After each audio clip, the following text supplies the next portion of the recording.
Am I speaking loudly enough? I was told to speak loudly. Is this loudly enough? I don't even need a microphone. Hi, higher? Higher, okay. Hi, God, I hate this stuff. I'm not used to this. I don't like speaking in public. I'm not used to talking to this many people unless there's like bar between us and I'm just like telling all of you to get the fuck out.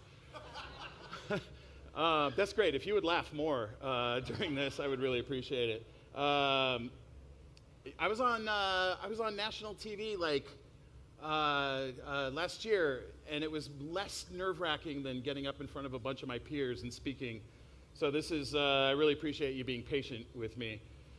Hi, my name is Jeffrey Morgenthaler. I manage 2 bars. Hi, thank you.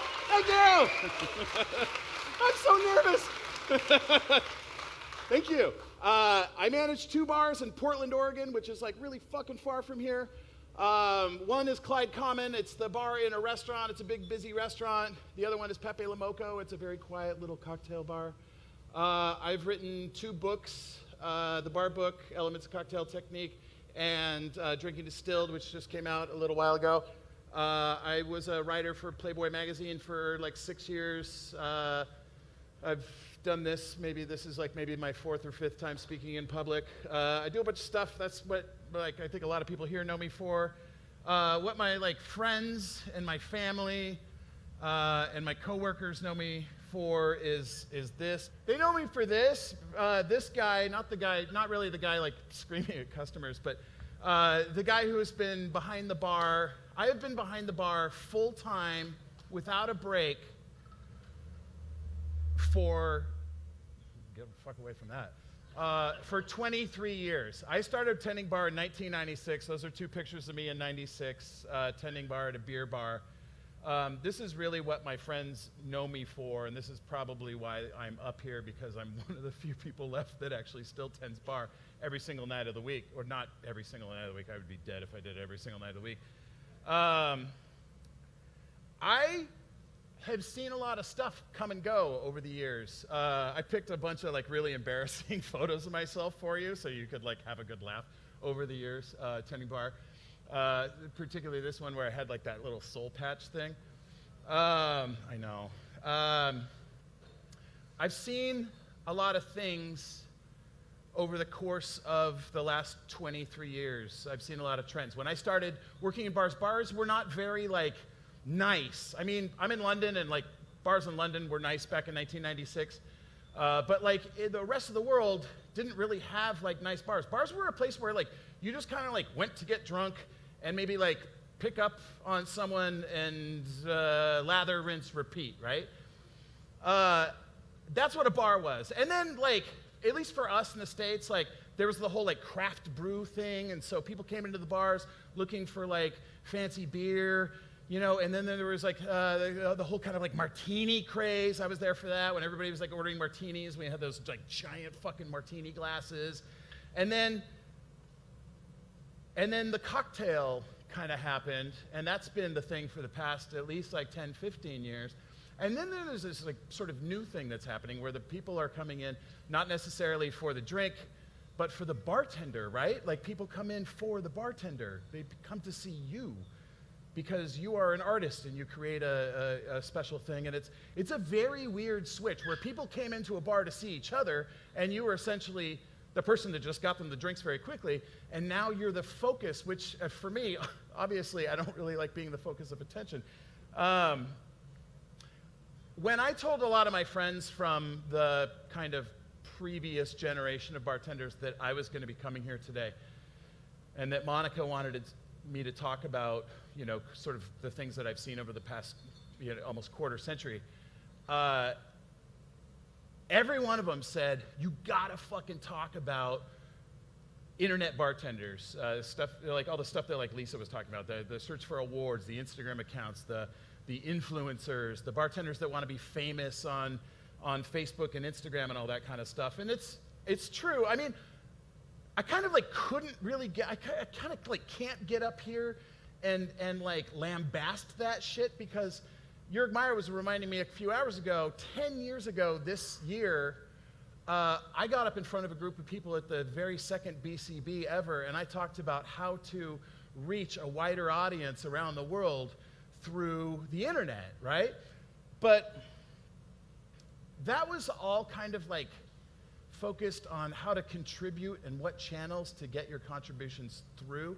And I think today there is a lot of truth in the fact that like people are really like sort of searching for fame, right? Like how to up your cocktail game on Instagram, how to, you know, like Lisa was saying, like how to have 50 best bars and all that kind of stuff. And I think the difference between me and that sort of mentality is that I come from a place where I did what I did to get here, not because I wanted to get here, but because I wanted to contribute. I got here by sharing recipes and techniques and things that I had learned, not because I thought that it would be great to be a famous bartender, because back then there was no such thing as a famous bartender.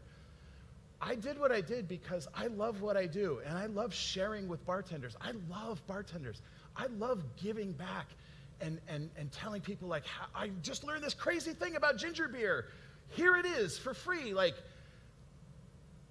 but we see this stuff today, like it's sort of like morphed into this like strange kind of thing, right? Like this kind of stuff, like these. I think we've all seen these Instagram accounts. I was talking to Monica and Alex last night, and they were saying that none of these people would be here today, which is really great because I'm not going to really say any nice things about them. But this sort of thing, like, has everyone here seen an Instagram account like this that's just like, you know, pretty pictures of cocktails and like not really much content? Like, is everyone familiar with the sort of like Instagram blogger?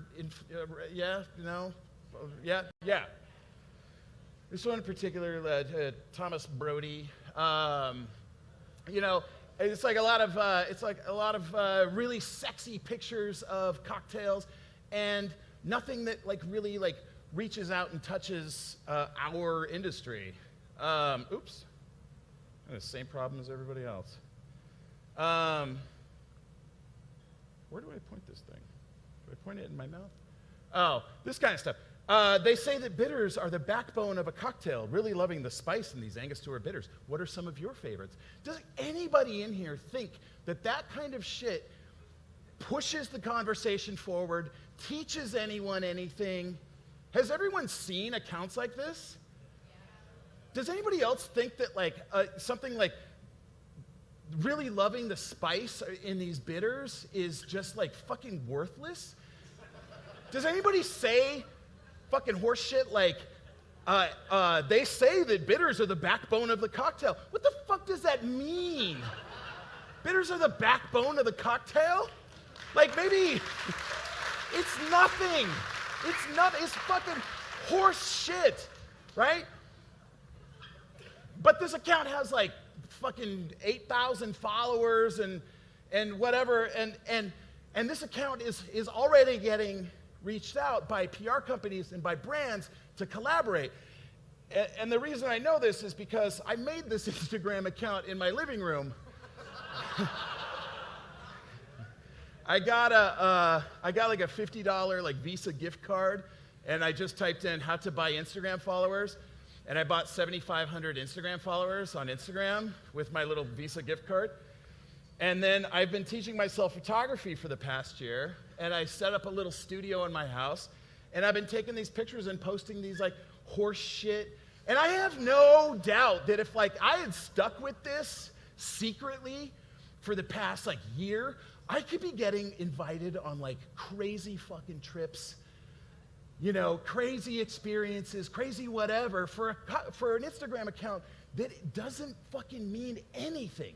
And Thomas Brody, by the way, is the kid from Love Actually. I love that movie. I fucking love that guy. Guy's so good. Yeah, so I made that whole thing up. I didn't really have a lot of time to like, my whole dream with this talk was like to turn that into like a very famous Instagram account, and I kind of ran out of time because like I said, I tend to bar all the time. Yeah, so there's this thing, and I've been talking to friends a lot about that, and it's the paradox of longevity in the bar business. And it all came from this conversation. The conversation goes like this. If you ask any professional bartender what their least favorite question in the world is, it is, what's your real job? Right? Is that your least favorite question? We have a bunch of professional bartenders. Is that maybe your least favorite question? What's your real job? I get it. Well, I don't really get it that much anymore because I'm old and people are like, he's never going to have a fucking real job. But like, I got it for many years. I get very offended when somebody, I used to get very offended when somebody's like, what's your real job? Because I was like, I take this shit seriously, right? I'm a career bartender. I'm serious about my craft. And I think most bartenders feel the same way. However, if you ask those same bartenders, where do you see yourself in 5 years? How many of them do you think say, working right here behind the bar? Not enough. Not enough. The previous generation of bartenders, of which I am a part, redefined success in the bar industry. It used to be that when you were a bartender, you would either maybe own a bar and live upstairs or fucking die behind the bar, right? And the last generation, of which I'm a part of, redefined success, right? Simon Ford, I fucking love Simon Ford, right? Like, he was like that fucking rock star, still is. Like, what a fucking amazing success story, right? He went from bartender to globally famous brand ambassador to owning his own spirits company, which just got sold for hopefully a bunch of money. That is fucking crazy. It's awesome. It's wonderful. However, we all need to stop and think about what that means for bartending. And it sends a message to further generations that in order to be successful in the bar industry, you need to get out from behind the bar. And I think that that's being pushed along by a lot of myths. I'm running out of time, but fuck it. It's nice and cool in here. You guys are going to be. There's a narrative about tending bar that is pervasive in our industry. And I think that narrative is full of myths. One, that it is physically impossible to tend bar for more than 10 years. Have we all heard this? Have we all been to the seminars where it's like, you need to, you're going to throw your elbow out, you're going to fucking shake like a fucking idiot and break your arms and all this kind of stuff. I've been doing this for 23 years. I don't feel great.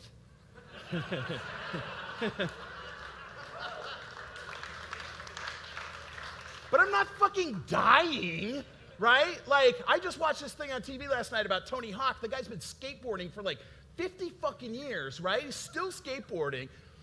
We just saw Laura talk about how she rode across the Atlantic at age 36.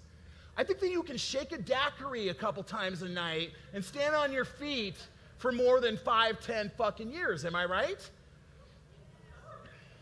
It's not, I mean, like they're like nurses, there are policemen, there are fucking firefighters, there are all these people that do much more physical jobs, and it's not really that hard. So you're being fed a myth that you can't do it, and if you stick behind the bar for more than 5, 10 years, that you're going to blow out your whole body and you're going to be in a wheelchair for the rest of your life. That is not true.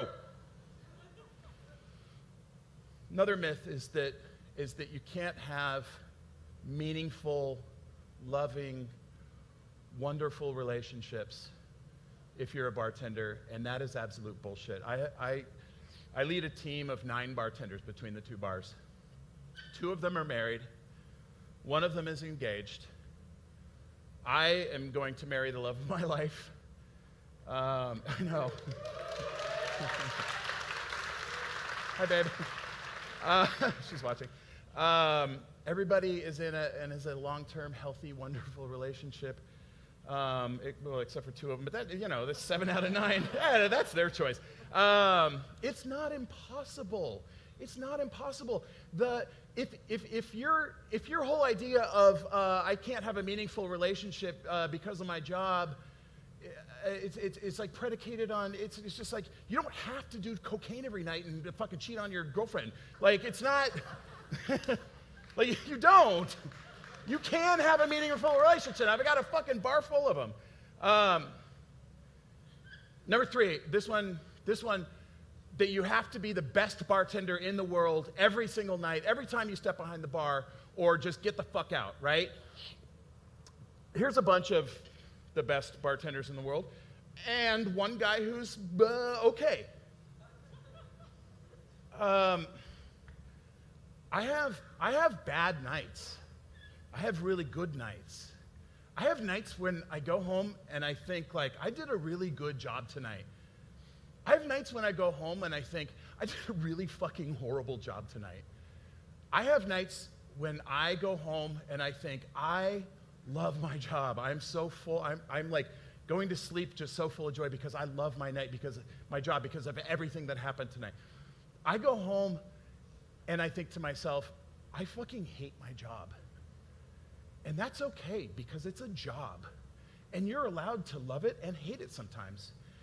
And I'm so tired. If I have to sit through one more presentation from someone that hasn't been behind the bar in 5, 10, 15, 20 years about the gift and the blessing that is a challenging guest behind the bar, and how wonderful it is to receive just nothing but fucking hate and turn them around, and how you should all just love your job. And if you don't love your job, then get the fuck out, right? Why do we have such a tenuous grasp on bartending? Like, I know that after some people see this, I'm probably going to see some stuff on the internet says, well, if Morgenthaler doesn't like his job sometimes, maybe he should quit and find a new industry.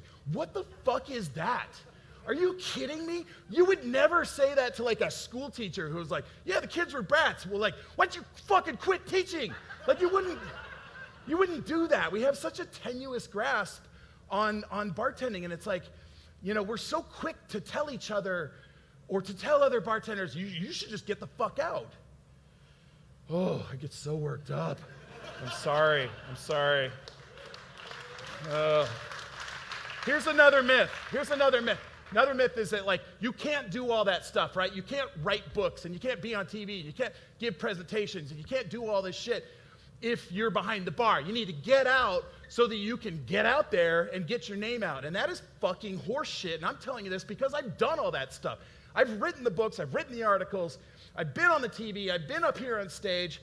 And if you're telling me that it is fucking impossible to do any of this and achieve some notoriety because you're stuck behind the bar, that is absolute horse shit. And there's a way to do it. And I think that the way, at least the way I've done it, is by contributing. All I want to do is contribute. That's everything that drives me. I just want to contribute and give and give and give and give. And this is a hot take, but I don't think that contributing to the industry happens at your hour-long gin masterclass for the brand that you work for. And I don't think contributing to the industry happens at your luncheon with cocktail pairings. And I don't think it happens even right here, what I'm doing now. I think that it happens in those moments. Monica, you didn't change these slides, thank you. In these moments where you connect with people and you connect with your staff, and this is some of my staff, past and present, and I absolutely fucking love these people. And I think that that's where contributing happens. And who gives a shit if you get to fucking fly to Singapore and do a guest bartending shift? It's not really that important. Also, you could just do that. I can introduce you to some people if you want. And I'm still trying to contribute. Don't cut me off, please. I know I'm running late. Like I said, over the past year, I have been teaching myself photography. And I've been fortunate enough to put up 2 photo essays on thedailybeast.com, and I'm going to continue to do so. And I am using photography not to fucking highlight Angostura bitters and say, like, really loving the spice on these bitters, but to show these moments in the bar. This is 2 of my former coworkers at a memorial service for our wine director who passed away from cancer earlier this year. And I'm taking these photos and I'm posting them because I want to do more than just, like, take a picture of a fucking gin bottle and say, like, who loves a martini? It's Martini Friday, hashtag. This is like what the bar industry to me means. This is 2 people who absolutely love this woman. And who I absolutely love. And I'm on a new path where I'm gonna show all of these moments from behind the bar and around the bar and near the bar and about the bar. Fuck, sorry, Jesus Christ. And I would just encourage all of you to like stay behind the goddamn bar and do something worthwhile, anything. Share your knowledge, share your experiences, share your time. I don't really have a way to wrap this up, but just like this is a pleading, like we need you to stay behind the bar so badly. It's so important. And you have such a tremendous voice, and you all have tremendous passion because you've been sitting in this hot fucking room for 6 hours. It is absolutely unbearable. And so that's really it. I don't have a conclusion. I just wanted to say that. So thanks.